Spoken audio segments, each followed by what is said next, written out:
Hormuz প্রণালী বিশ্বের জ্বালানি সরবরাহের ধমনী, তবে সেখানে আজ কেবল উত্তাল ঢেউ নয়, আছড়ে পড়ছে ভূ রাজনীতির জটিল সব সমীকরণ।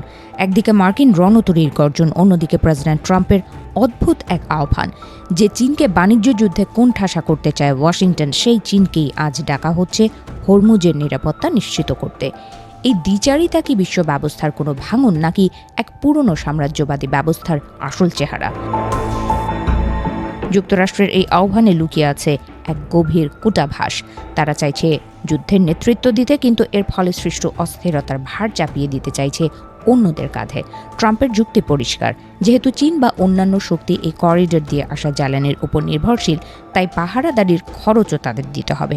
অথচ এই পুরো নিরাপত্তা কাঠামো সাজানো হয়েছে মার্কিন স্বার্থকে কেন্দ্র করে, যেখানে বাকিরা কেবল আজ্ঞাবহ অংশীদার। উপসাগরীয় রাষ্ট্রগুলোর জন্য এই পরিস্থিতি এক মহা বিপদ সংকেত হিসেবে দেখা দিয়েছে। বছরের পর বছর ধরে যুক্তরাষ্ট্রের কাছ থেকে অস্ত্র কেনা আর সামরিক প্রশিক্ষণের বিনিময়ে তারা নিজেদের বন্দর এবং আকাশসীমাকে তুলে দিয়েছিল পেন্টাগনের হাতে।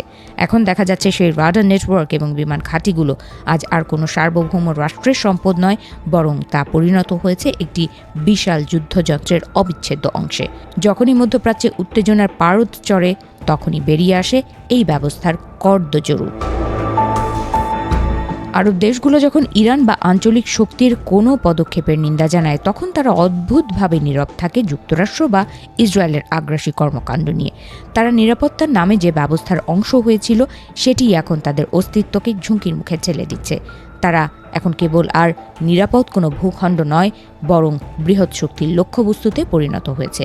রুশ পররাষ্ট্রমন্ত্রী সার্গে লাভরভ যখন প্রশ্ন তোলেন, কেন মিনাবে বালিকা বিদ্যালয়ে হামলার পর কোনো নিন্দা এলো না, তখন সেই নীরবতা এক নির্মম সত্যকে স্পষ্ট করে দেয়। তথাকথিত সম্পর্ক স্বাভাবিকীকরণের আড়ালে আরব ভূখণ্ডগুলো এখন মার্কিন আধিপত্য এবং ইসরায়েলি আঞ্চলিক সংহতির এক অভিন্ন কাঠামোয় বন্দী। তারা এখন আর নিরপেক্ষ কূটনৈতিক শক্তি নয়, বরং সাম্রাজ্যবাদী ক্ষমতার এক সহযোগী অবকাঠামো। এই সংকটের মূলে রয়েছে এক ভয়ঙ্কর উপলব্ধি। যে নিরাপত্তা ব্যবস্থা সুরক্ষার প্রতিশ্রুতি দিয়েছিল, সেটি আসলে তৈরি করা হয়েছিল পরাধীনতা আর সামরিক শ্রেষ্ঠত্ব বজায় রাখার জন্য। এখানে নিরাপত্তা আর লক্ষ্যবস্তু হয়ে ওঠা একই মুদ্রার এপিট ওপিট।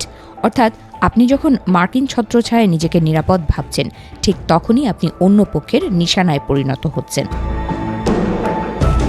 বিশ্লেষকদের মতে বর্তমানে যা ঘটছে তার নতুন কোনো বিশ্ব ব্যবস্থার জন্ম নয়, বরং পুরনো সাম্রাজ্যবাদী কাঠামোর নগ্ন প্রকাশ। পশ্চিম এশিয়ার আকাশ আজ ধোঁয়ায় আচ্ছন্ন, আর সেই ধোঁয়ার আড়ালে দেখা যাচ্ছে সুসংগঠিত সহিংসতার এক আদিম রূপ। সাম্রাজ্যবাদীরা এভাবেই টিকে থাকে, অন্যের ভূখণ্ডে অশান্তির আগুন জ্বেলে নিজেদের শক্তির জানান দিয়ে। অবশেষে প্রশ্ন জাগে, আরব দেশগুলো কি পারবে এই বৃত্ত থেকে বেরিয়ে আসতে, নাকি সুরক্ষার এই মায়াজালে আটকে পড়ে তারা নিজেদের সার্বভৌমত্ব আর স্বকীয়তা চিরতরে বিসর্জন দেবে?